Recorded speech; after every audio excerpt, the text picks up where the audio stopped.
Seguro estoy que muchos de ustedes han de ser testigos de la cantidad desmesurada de libros, inclusive blogs, programas televisivos, todos ellos afirmando de manera totalmente injustificada que Yoshua de Nazaret, o como se le llama en términos comunes, el personaje histórico, el rabino de Nazaret o Jesús histórico, nunca existió. La mayoría de estas publicaciones o programas televisivos pertenecen en realidad a una guerra, si podemos usar este término, una guerra contra la religión en términos generales. Y usualmente en estos ataques no se hace una distinción justa y debida entre la religión y la realidad histórica. Es decir, al atacar la religión, también se atacan a los personajes históricos como si ellos fuesen los representantes de la religión por voluntad propia, cuando en realidad, en muchos de los casos, los personajes históricos no conocieron la religión que hoy se presenta bajo su nombre.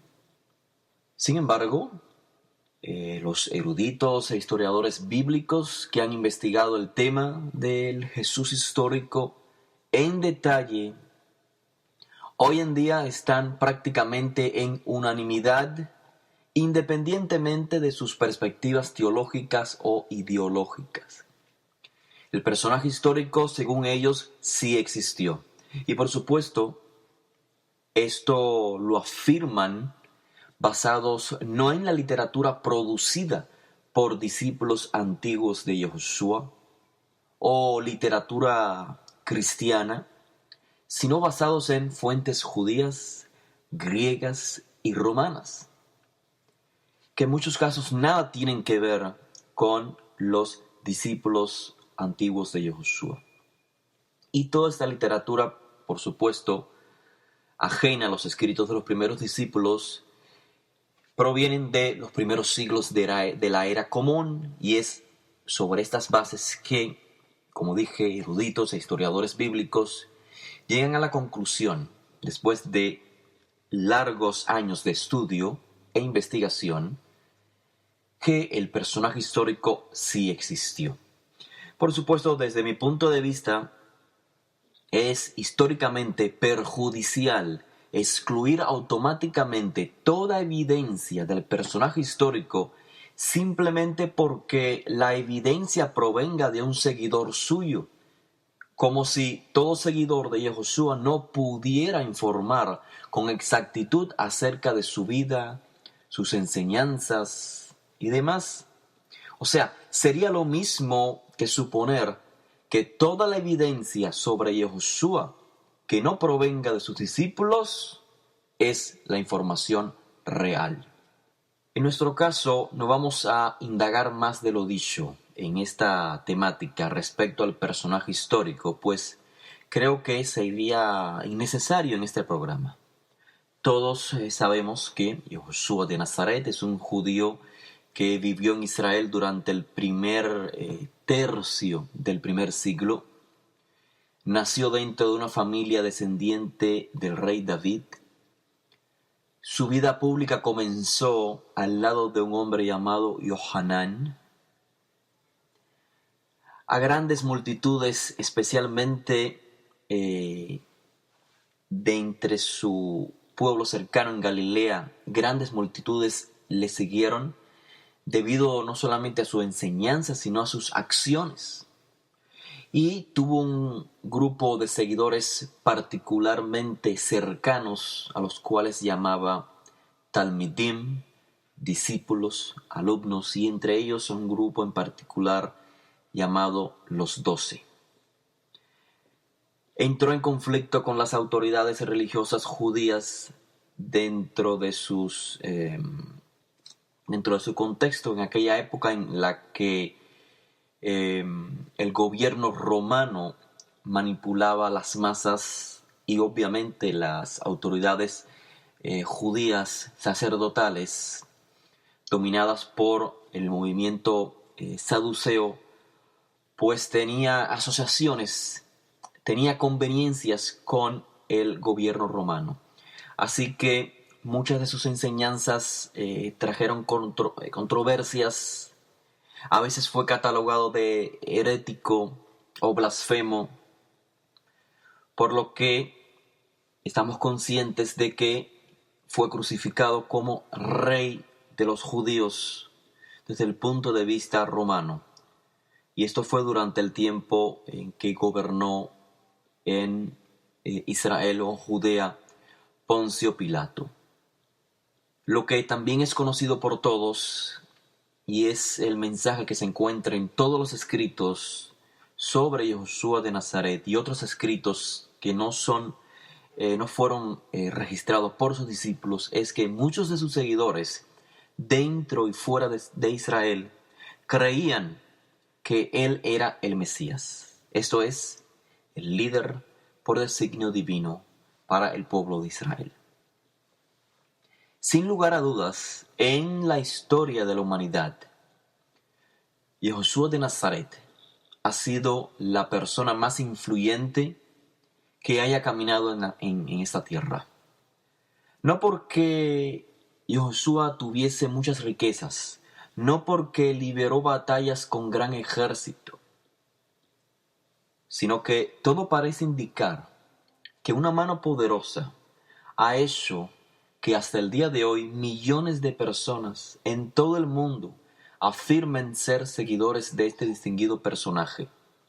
Las vidas de millones de personas, de diferentes culturas, diferentes etnias, han sido transformadas por su influencia aún sin él estar físicamente presente. Pero no podemos olvidar quién es el personaje, cómo se presentó originalmente en su contexto. Entonces la pregunta con la cual quiero concluir en esta introducción es la siguiente. ¿Cómo saber quién era este individuo? ¿Cómo podemos obtener información confiable sobre él? Como siempre ha ocurrido en la historia, el ser humano, quizás por sus limitantes de conocimiento o quizás por su ego, siempre el ser humano adapta todo a su contexto personal o su contexto comunitario. En Occidente, Yeshua es presentado como un europeo. El color de la piel es blanca, los ojos son azules, el pelo es rubio y está vestido de romano. ¿Cómo vestían en aquella época efectivamente el pueblo que se opuso a su mesianismo?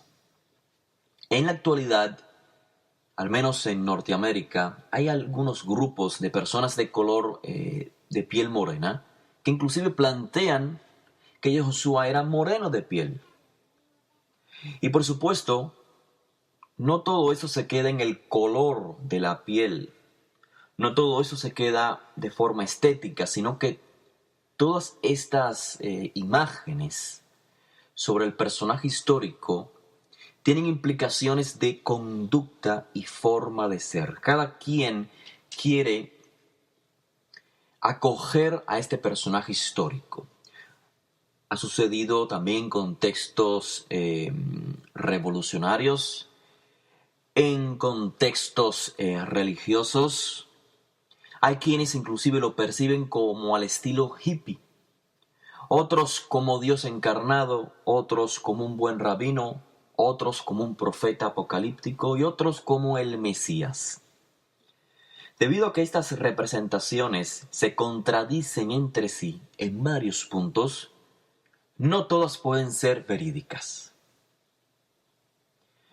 Los verdaderamente interesados en esta temática deben ir a la evidencia antigua sobre Yeshua y evaluarla, la que se registró, la más antigua. La información histórica más detallada, antigua e importante sobre Yahushua de Nazaret aparece en lo que llamamos escritos de los primeros discípulos, lo que el mundo occidental ha llamado Nuevo Testamento, específicamente en los llamados 4 evangelios y los escritos de Shaul de Tarso. Lo que tienen en común todos estos escritos es tradición oral sobre Yahushua de Nazaret. Están compuestos sobre una tradición que originalmente existió de forma oral y luego se plasmó por escrito. Así que lo más apropiado antes de hablar sobre Yahushua de Nazaret, lo más apropiado es comprender qué son estos documentos en los cuales se registró la tradición sobre Yahushua de Nazaret. Así que toda la información que estaré transmitiendo en la presente semana y las que siguen después, no será la información obvia, quizás la que todos conocemos, la que percibimos fácilmente al leer los documentos, como previamente mencioné, la información que Yahushua es un judío de la casa de David, que vivió en el primer siglo, que se unió con un personaje llamado Yohanan, que fue crucificado como rey de los judíos. No. Más que esto, la información que pretendo transmitirle a ustedes es información que será importante porque nos hará analizar nuevamente lo aprendido. Información que en muchos casos cambiará la perspectiva con la que comprendemos estos documentos.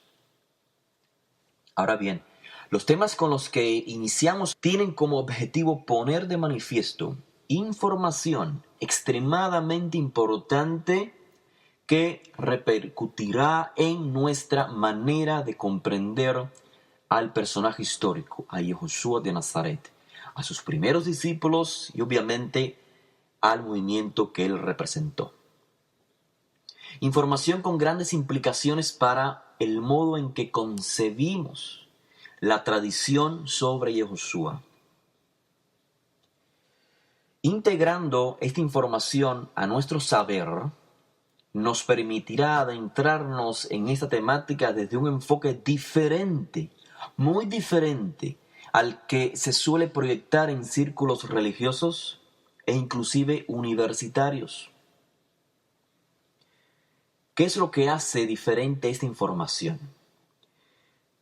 Lo que hará que esta información que voy a estar transmitiendo las próximas semanas sea información singular, información especial, no es que proceda de los llamados evangelios gnósticos o evangelios perdidos, cuya información estoy seguro que es desconocida por muchos, información que comúnmente es usada para crear sensacionalismo. No, la información que les voy a transmitir no procede de estos documentos, sino que procede de los documentos que todos ustedes, estoy seguro, han leído una y otra vez. La información que les brindaré con la ayuda de Hashem procede de lo que el mundo occidental conoce como Nuevo Testamento.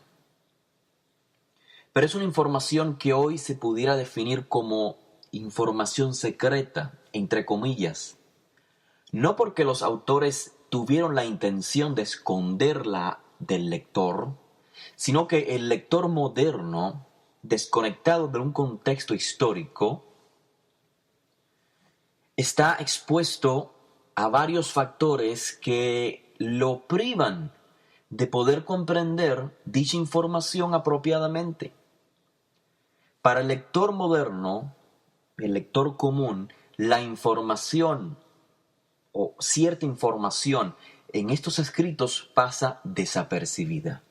Y es precisamente esta información la que le quiero transmitir, la cual nos va a permitir entonces adentrarnos en el personaje histórico, sus discípulos, su movimiento desde un punto de vista, desde una óptica totalmente diferente a la que plantea, como ya dije, el mundo religioso, el catolicismo, el cristianismo, inclusive en los círculos judíos modernos, e inclusive también en centros o en círculos, mejor dicho, universitarios. Ahora, las razones por las que el lector moderno puede ser privado de comprender esta información puede ser la siguiente. Pongamos varios ejemplos. La razón más obvia es la falta de estudio serio sobre dicha literatura. Es decir, para comprender una literatura de hace aproximadamente 2000 años es necesario tener conocimiento del contexto histórico y cultural de sus autores originales.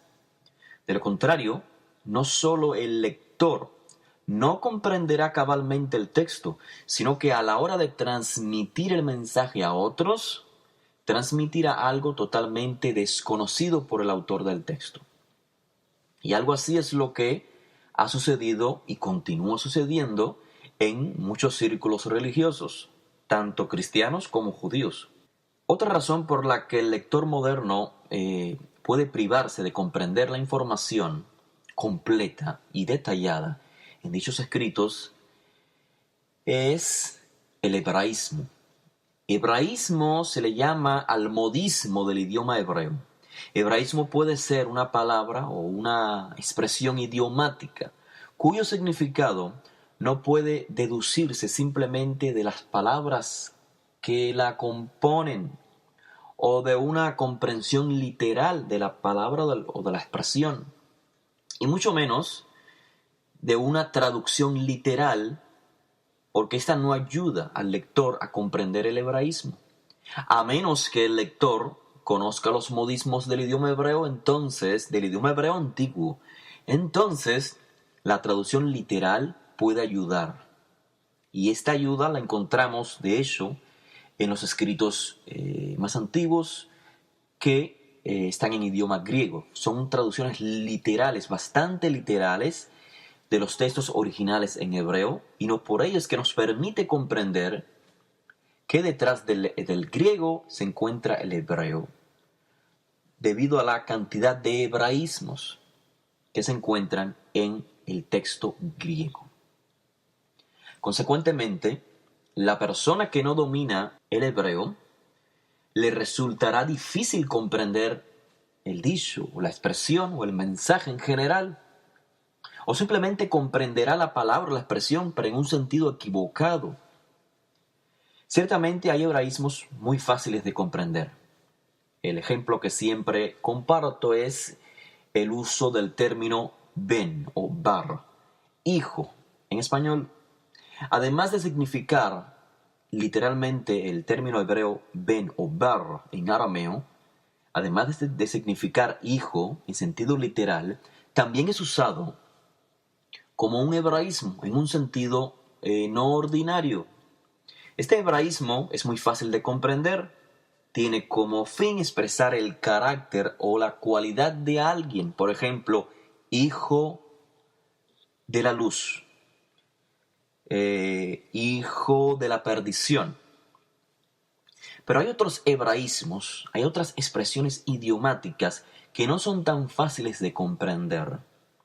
Y lo más lastimoso es que son mal comprendidas. Por lo tanto, la enseñanza basada en una mala o errada comprensión tiene repercusiones dañinas para los estudiantes. Otra razón por la que el lector moderno quizás no percibe una información registrada en dichos documentos es la idea errónea preconcebida. La idea errónea preconcebida. Dado que los expositores a gran escala de estos documentos no solo que no dominen el idioma hebreo, sino que se han privado de conocer el contexto histórico de dichos documentos. Y además son los representantes de una religión extraña para los autores originales de dichos documentos. Por lo tanto, es muy probable que la gente que nunca haya leído esos documentos, los escritos de los primeros discípulos, aún sin leerlos, ya tenga una idea errada, preconcebida de dichos documentos, aún sin leerlos, porque escuchó a estos expositores que no conocen el hebreo, que no conocen el contexto cultural, histórico, y que presentan una religión extraña a los autores de los documentos. Por lo tanto, el lector que por primera vez se adentra a estos documentos, que nunca ha leído, ya tiene una idea preconcebida y lo más probable es que una idea errada. Así que en lugar de estar leyendo por sí mismo el documento, lo que estará leyendo, por decirlo así, es lectura, pero con lentes graduados según la religión occidental, según teología que desconocía el autor original del texto. Por lo tanto, ya no son tus ojos los que están leyendo, sino que estás leyendo a través de los lentes de una religión que nada tiene que ver con el texto en cuestión. Ejemplos básicos. El título de la portada. En nuestros días, los escritos de los primeros discípulos se han puesto todos bajo una portada. Y en la portada figura el título Nuevo Testamento. El lector ingenuo ya entonces se le crea una idea, ya tiene una idea preconcebida producto de la religión occidental, del cristianismo, el catolicismo. Y con esa idea entonces el lector no deja que el autor del documento hable por sí mismo, sino que ya el lector ha sido influenciado por ideas extrañas sobre estos documentos. Ya la religión le dio una idea al lector de que la información en estos documentos contrasta la información registrada en otro documento llamado Antiguo Testamento. Algo totalmente anacrónico a lo que reflejan los escritos de los primeros discípulos. Consecuentemente, podemos hablar de muchos otros ejemplos. Cuando el lector por primera vez, pero ya influenciado por ideas preconcebidas, ideas religiosas, cuando lea, por ejemplo, el término Padre dentro de estos documentos, automáticamente le vendrá a su mente el concepto trinitario: Dios Padre, Dios Hijo, Dios Espíritu Santo. Cuando lea en el texto que Josué dijo, no he venido para X, sino para Y, automáticamente el lector, influenciado por ideas preconcebidas de la religión occidental, automáticamente el lector supondrá que venir, cuando Josué dijo, no he venido para, sino para, entonces supondrá que el venir se refiere al venir del cielo, al venir de una vida preexistente. Pero cuando en el mismo libro que está leyendo se encuentre con la frase Yohanan o Juan, el inmersor, vino, supondrá que en este caso el venir de Yohanan es sinónimo de manifestarse. Yohanan o Juan, el inmersor, se manifestó. Claramente estas conclusiones el lector común o simple las deduce no por él mismo, sino que las deduce porque tiene ideas preconcebidas, debido, una vez más, a que los expositores a gran escala de esos documentos no están capacitados para explicarlos tomando en cuenta el contexto, el idioma y la cultura de los autores. Así que estaremos entonces analizando los textos primeramente, sin dejarnos influenciar por una religión extraña a los autores originales. En segundo lugar, analizaremos estos textos tomando en cuenta los modismos, y esto hará que se revele ante nuestros ojos información que siempre estuvo allí, únicamente que no supimos leerla adecuadamente, porque nos faltaba quizás las herramientas adecuadas. Y en tercer lugar, vamos a analizar los textos tomando en cuenta el contexto histórico-cultural. Durante la presente semana estaré transmitiendo diferentes lecciones alrededor de este tema. Así que espero verte en los próximos días y gracias por acompañarme.